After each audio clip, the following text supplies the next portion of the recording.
ذرا یہ ویڈیو دیکھیے گا۔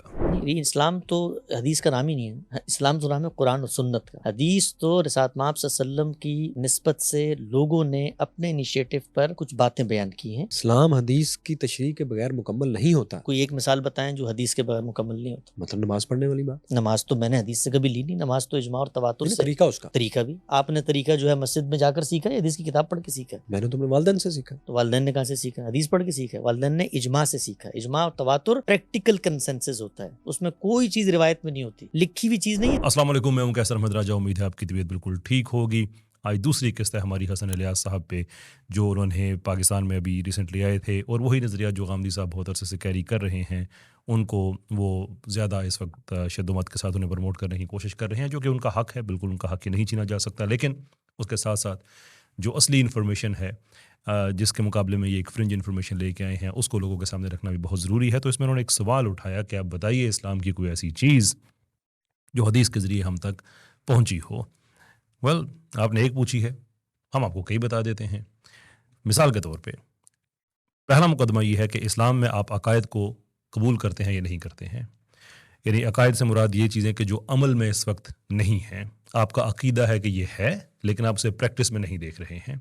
جیسے کہ نماز کو آپ پریکٹس میں دیکھتے ہیں، روزے کو آپ پریکٹس میں دیکھتے ہیں، لیکن نماز کا ثواب کیا ہے، کیسا ہے، کتنا ہے، اسے آپ پریکٹس میں نہیں دیکھتے، یہ ایک عقیدہ ہے۔ روزے کا کیا اجر ہے، یہ ایک عقیدہ ہے۔ ایسے ہی قیامت آئے گی، یہ ایک عقیدہ ہے، اور قبر میں آپ سے سوالات کیے جائیں گے، یہ ایک عقیدہ ہے۔ تقدیر ہے اچھی اور بری، یہ ایک عقیدہ ہے۔ ایسی بہت سی چیزیں ہیں۔ تو سوال یہ ہے کہ کیا آپ ان عقائد کو اسلام کا حصہ سمجھتے ہیں یا آپ نہیں سمجھتے ہیں؟ اگر آپ نہیں سمجھتے ہیں تو بات ختم ہو جاتی ہے، کھل کے کہہ دیں، اور اگر آپ سمجھتے ہیں تو پھر آپ یہ نہیں کہہ سکتے کہ یہ ہمیں حدیث کے ذریعے ہم تک نہیں پہنچی ہیں، بلکہ یہ تواتر اور اجماع ہے۔ تواتر اور اجماع پہ میں تھوڑا سا بعد میں بات کروں گا۔ ابھی تو یہ جو ان کا خیال ہے کہ حدیث کے ذریعے ہم تک باتیں نہیں پہنچی ہیں، جب یہ باتیں حدیث کے ذریعے ہم تک نہیں پہنچی ہیں then how do we exactly know these؟ آپ یہ تو نہیں کہہ سکتے کہ ایک عقیدہ ہے اور وہ تواتر سے چلا رہا، اس لیے میں نے وہ عقیدہ تسلیم کر لیا ہے، کیونکہ تواتر اور اجماع اگرچہ میں اس بعد میں بات کروں گا، لیکن وہ تو ایک پریکٹس ہے، فعل میں ایک چیز ہے، آپ دیکھ رہے ہیں اور آپ نے اس کو مان لیا ہے۔ لیکن جو عقیدہ ہے وہ تو آپ کے دل کا معاملہ ہے، خالصتاً آپ کا اور آپ کے رب کا معاملہ ہے۔ اس کو آپ اس لیے نہیں مانیں گے کہ آپ نے اپنے والدین کو دیکھا ہوا ہے۔ نماز کا طریقہ اپنے والدین سے آپ سیکھ سکتے ہیں، مولوی صاحب سے سیکھ سکتے ہیں، کسی عالم دین سے، کسی بھی انسان سے جو نمازی ہے اسے آپ سیکھ سکتے ہیں، فیئر انف۔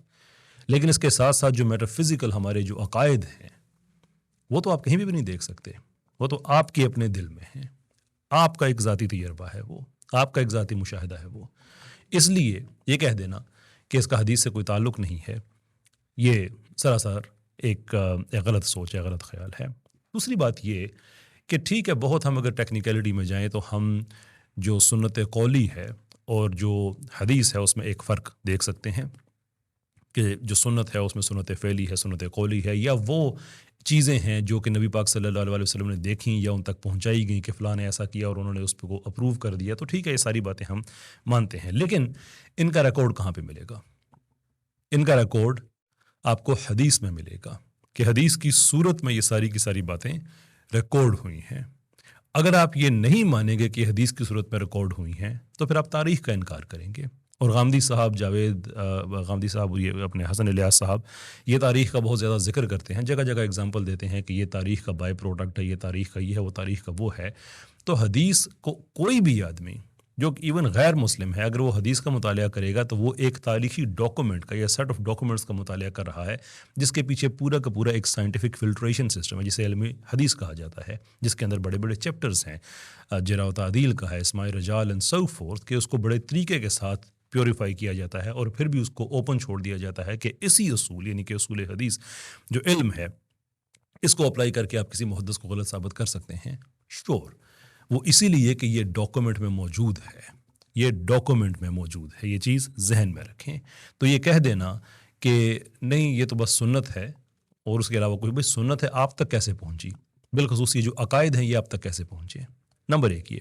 نمبر دو، اب یہ دیکھیں کہ قرآن اور سنت تو آپ نے بات کہہ دی، قرآن تو ایک ڈاکومنٹ کی صورت میں ہمارے پاس موجود ہے، اٹس فیئر انف، لیکن قرآن کے بہت سے احکام ایسے ہیں کہ جو عمومی طور پہ دیے گئے ہیں لیکن اس کے اندر مزید اس کی جو کلیریفیکیشن ہے وہ ہمیں حدیث میں ملتی ہے، یعنی کہ جو سنت قولی ہے جو حدیث کی صورت میں ریکارڈ ہوئی ہے.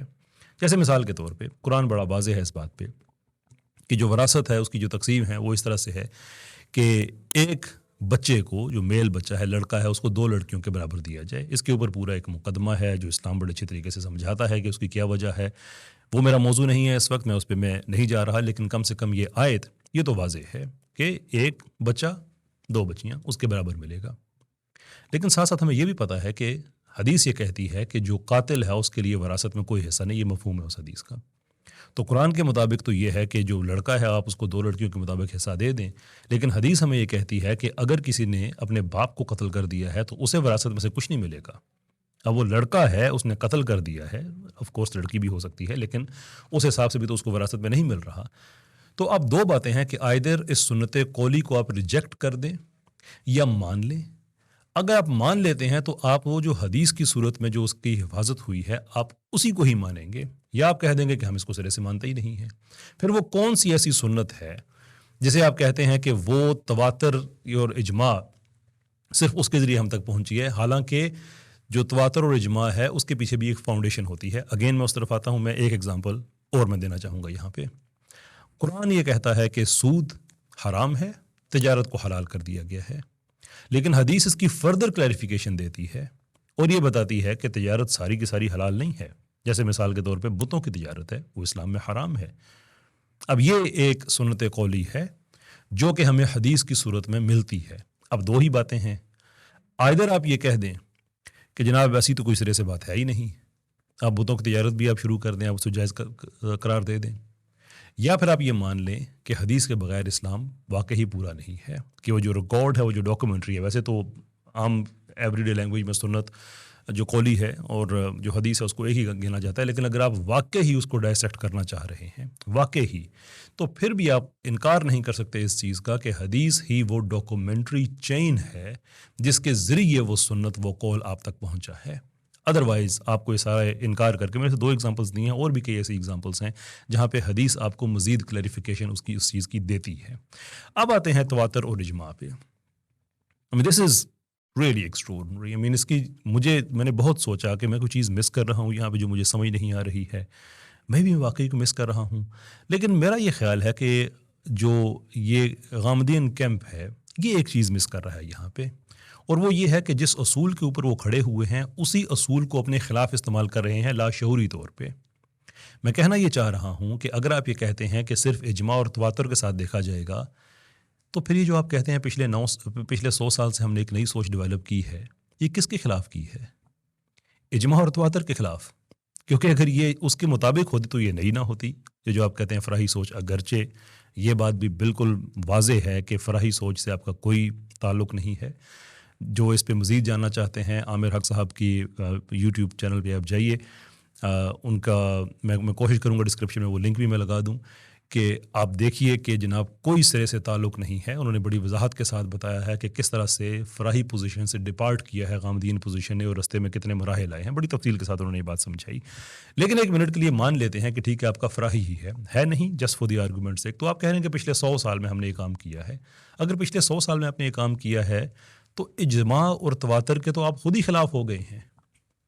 کتنی ہی ایسی احادیث، کتنے ہی مسلمانوں کے اندر ایسے خیالات پائے جاتے ہیں جن پہ مسلمانوں کا اجماع ہے، وہ تواتر ہے، لیکن آپ کہتے ہیں کہ نہیں یہ بات غلط ہے، اور آپ کہتے ہیں کہ آپ تو یہ سارے ستون گرا کے نئے سرے سے ایک عمارت کھڑی کر رہے ہیں. وہ جو عمارت آپ نئی کھڑی کر رہے ہیں اور جو پرانی عمارت آپ گرا رہے ہیں، وہ پرانی جو عمارت ہے اسی کو تواتر اور اجماع کہا جاتا ہے. I just don't understand. Again جیسے میں نے کہا کہ یہ بات کرنے سے پہلے میں نے بہت سوچا کہ یہ کیا کہہ رہے ہیں، کیا ان کو خود سمجھ ہے یہ کیا کہہ رہے ہیں. ان نٹ شل وہ یہ کہہ رہے ہیں کہ ہم اجماع اور تواتر کو سامنے رکھتے ہوئے اجماع اور تواتر کے خلاف جا رہے ہیں، ایک نئی فکر لے کے آ رہے ہیں. بالکل ایسے ہی جیسے غالباً فیصل وڑائچ صاحب نے ان سے اس پروگرام میں کہیں پوچھا کسی حصے میں کہ آپ لوگوں کو کنونس کرنے کے لیے کیا کر رہے ہیں، تو انہوں نے کہا کہ 40,000 احادیث ہم نے اکٹھی کی ہیں. سو ان ادر ورڈز وہ یہ کہہ رہے ہیں کہ اسلام میں حدیث کی کوئی اہمیت نہیں ہے، لوگوں کو اس بات پہ قائل کرنے کے لیے ہم نے 40,000 احادیث اکٹھی کی ہیں. Do you see any sense in that? I can't. I don't. تو اس لیے، اور ہاں ایک آخری بات جو بڑی ضروری بات ہے وہ یہ ہے کہ جب آپ یہ کہتے ہیں کہ یہ تواتر ہے اور یہ اجماع ہے، تو اجماع کس چیز پہ ہے؟ اجماع اس قول رسول پہ ہے جو حدیث کی صورت میں ریکارڈڈ ہے، اسی کو اجماع کہتے ہیں۔ اجماع ویسے ہی نہیں ہوتا کہ مسلمانوں نے خود ہی کسی چیز پہ اتفاق کر لیا، اس کی ایک فاؤنڈیشن ہوتی ہے، اس کا ایک گراؤنڈ ہوتا ہے، اور اگر وہ حدیث ہے تو آپ اس کا انکار نہیں کر سکتے۔ آپ یہ نہیں کہہ سکتے کہ، اور سوری میں نے کہا تھا آخری بات، لیکن چلتے چلتے ایک بات اور میرے ذہن میں آ گئی اجماع کے حوالے سے، کہ یہ کیسا اجماع اور تواتر ہے جس کی آپ باتیں کرتے ہیں، کہ جب آپ یعنی کہ سمری آپ کی بات کی یہ ہے کہ 1400 سال سے حدیث کو اسلام میں جو اہمیت دی گئی ہے اجماعاً اور تواتر کے ساتھ، آپ اس کو ریجیکٹ کر رہے ہیں اجماع اور تواتر کی روشنی میں۔ بھائی آپ اپنے اس دعوے کا کہ اسلام میں حدیث کی کوئی اہمیت نہیں ہے، آج سے 200 سال پہلے کوئی اجماع لے کے آ جائیں، 300 سال پرانا اجماع، 400 سال پرانا کوئی، ہمیں جو تواتر کی چین ہے اس میں آپ ہمیں دکھا دے کہ لوگوں نے یہ خیال کیا ہو کہ حدیث کی اسلام میں کوئی اہمیت نہیں اور صرف جو قرآن و سنت ہے صرف وہی ہوتا ہے۔ کیا آپ اپنے اس بیان کو، اور جو یہاں پہ ہم آلموسٹ ایک فلسافیکل کنورسیشن کر رہے ہیں، اور one of the best ways کہ آپ فلسفی میں جب کسی بھی کلیم کی ویلیڈیٹی کو چیک کرتے ہیں تو آپ یہ دیکھتے ہیں کہ جو میرٹ یہاں پہ کلیم کیا جا رہا ہے، یہ جو میرٹ یہاں پہ بنیاد بنایا جا رہا ہے، کیا یہ کلیم اس میرٹ کے اوپر پورا اترتا ہے یا نہیں اترتا؟ اور اگر نہیں اترتا تو آپ اس بات کو چھوڑ دیں، اس کا مطلب ہے کہ وہ بات ایک لغو بات ہے، ٹوٹل لغو بات ہے۔ تو اگر آپ کا جو میرٹ آپ بنا رہے ہیں اجماع اور تواتر کا، آپ اسی کو توڑ کے کہہ رہے ہیں کہ حدیث کی کوئی اہمیت نہیں ہے، جبکہ اجماع اور تواتر تو اسی چیز پہ ہے کہ حدیث کے بغیر اسلام مکمل نہیں ہے، then what exactly are you doing؟